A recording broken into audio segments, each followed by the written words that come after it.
এলাকাবাসী, আসসালামু আলাইকুম। আমি প্রথমেই কৃতজ্ঞতা জানাচ্ছি অনেক দূর জগন্নাথপুর থেকে, জগন্নাথপুরের সকল নেতৃবৃন্দ যারা জগন্নাথপুরকে নেতৃত্ব দিচ্ছেন, তারা সবাই এসে আমাদেরকে সমর্থন করে যাচ্ছেন। পাশাপাশি আমি কৃতজ্ঞতা জানাচ্ছি আমাদের এই অঞ্চলেই অনেকেই বক্তৃতা দেওয়ার কথা ছিল, কিন্তু তাদেরকে সময়ের অভাবে আমরা সেই সুযোগ দিতে পারিনি। তাদেরকে আরো বেশি কৃতজ্ঞতা আপনারা পাবেন। আমরা ছায়ার মধ্যে আছি, কিন্তু আপনারা ওদের মধ্যে দাঁড়িয়ে আছেন। অনেক কষ্ট ওদের মধ্যে দাঁড়ানো, এত কষ্ট করে আপনারা দাঁড়িয়ে আছেন, সে কারণে আপনাদের প্রতি আমার অশেষ কৃতজ্ঞতা।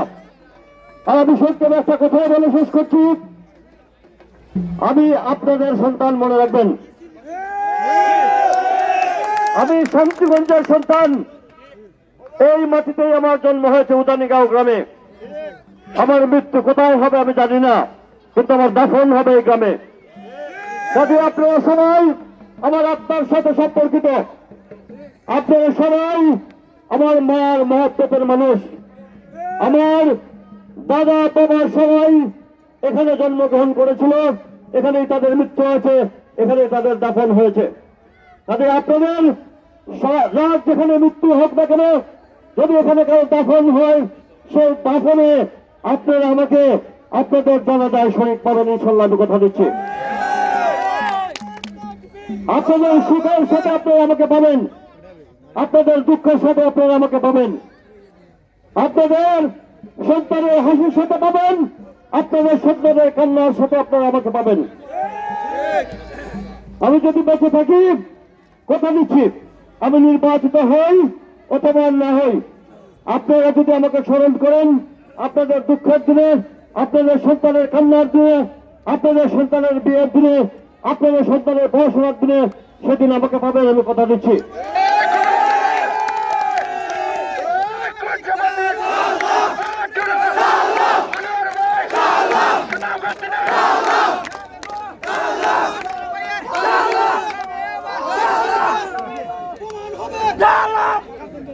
আমি এই যে আসন্ন নির্বাচন, সেই নির্বাচনের পরে যদি বিজয়ী হই, আমি বিজয়ী হলে এমপি হবে সর্বস্তরের মানুষের।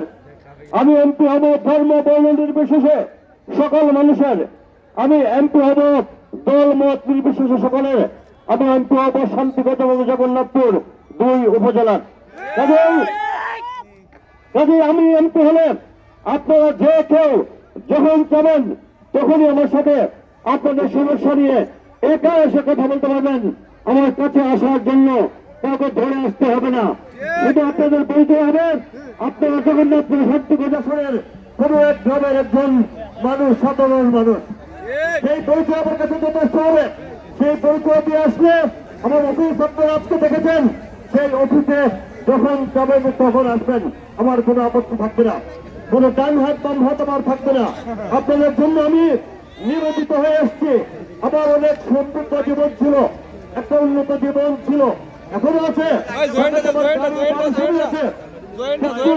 আমি এলাকায় এখন পড়ে আছি। আপনাদের কাজে মনে রাখবেন, এবং যেহেতু আসছি আর ফিরে যাবো না, আপনারা আমাকে ফিরে দিয়ে না।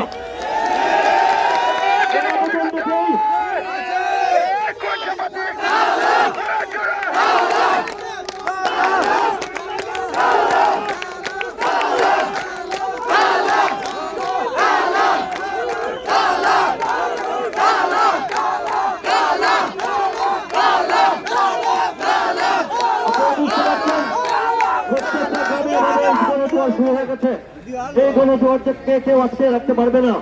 আজ আগামী 12 তারিখে আপনারা সুন্দর সুস্থভাবে ভোট প্রয়োগ করেন এবং আমাকে বিজয়ী করবেন, এই আশাবাদ ব্যক্ত করে আমি আমার বক্তব্য শেষ করছি। কিন্তু একটা কথা বলতে চাই, আমাদের সবার মার্কা কি? বলেন না ভাই,